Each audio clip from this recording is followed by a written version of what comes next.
हरे कृष्ण दंडवत प्रणाम सकल भक्तजनদের चरणे हरे कृष्ण। ओम नमो भगवते वासुदेवाय। ओम नमो भगवते वासुदेवाय। ओम नमो भगवते वासुदेवाय। जय जगद्गुरु श्रील प्रभुपाद की जय, पतित पावन गुरु महाराज की जय। तो आजकेर एकादशी माहात्म्य আমরা সকলে শ্রবণ করব। তা পাপ মোচনী একাদশী। তো এই একাদশীর মাহাত্ম্যতে যুধিষ্ঠির মহারাজ ভগবান শ্রীকৃষ্ণকে বললেন, হে জনার্দন, চৈত্র মাসের কৃষ্ণপক্ষের একাদশীর নাম ও মাহাত্ম্য কৃপা করে আমাকে বলুন। তো শ্রীকৃষ্ণ বললেন, হে ধর্মরাজ যুধিষ্ঠির, আপনি ধর্ম বিষয়ক প্রশ্ন করেছেন। এই একাদশী সকল সুখের আধার, সিদ্ধি প্রদানকারী ও পরম মঙ্গলময়, সমস্ত পাপ থেকে নিস্তার বা মোচন করে বলে এই পবিত্র একাদশী তিথি পাপ মোচনী নামে প্রসিদ্ধ। তা রাজা মান্ধাতা একবার লোমশ মুনিকে এই একাদশীর কথা জিজ্ঞাসা করেছিলেন। তার বর্ণিত সেই বিচিত্র উপাখ্যানটি আপনার কাছে বলছি, আপনি মনোযোগ দিয়ে তা শ্রবণ করুন।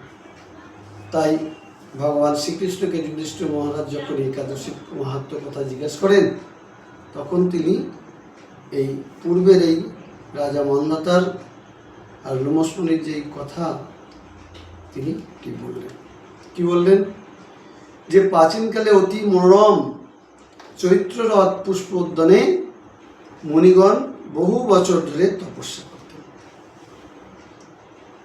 এক সময় মেধাবী নামে এক ঋষিকুমার সেখানে তপস্যা করছিলেন।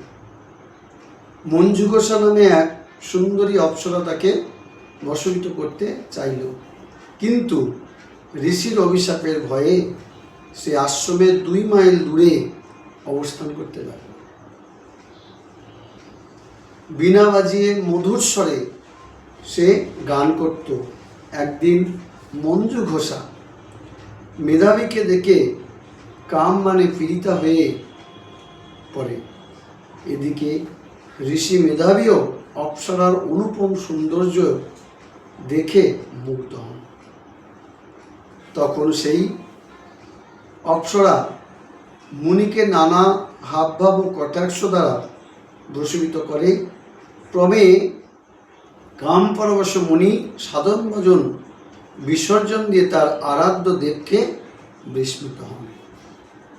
এইভাবে অপ্সরার সাথে কাম ক্রীড়া মুনি বহু বছর অতিক্রান্ত হল।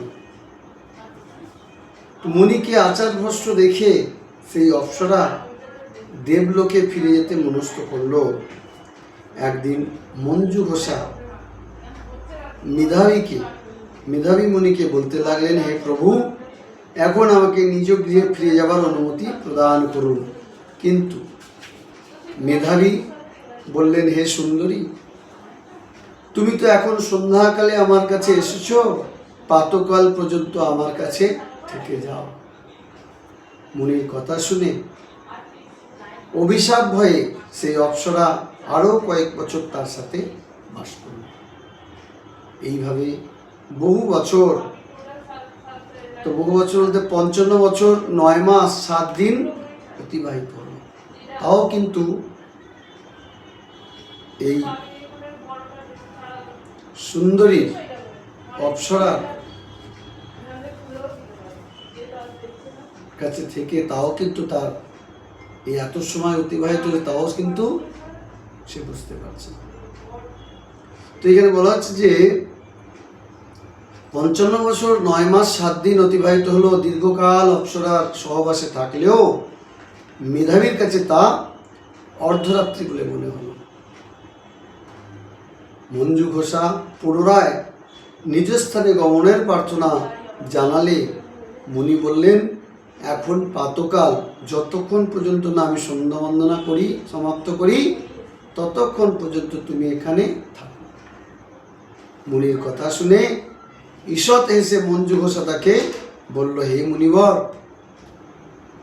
আমার সহবাসে আপনার যে কত বছর অতিবাহিত হয়েছে তা একবার বিচার করে দেখুন।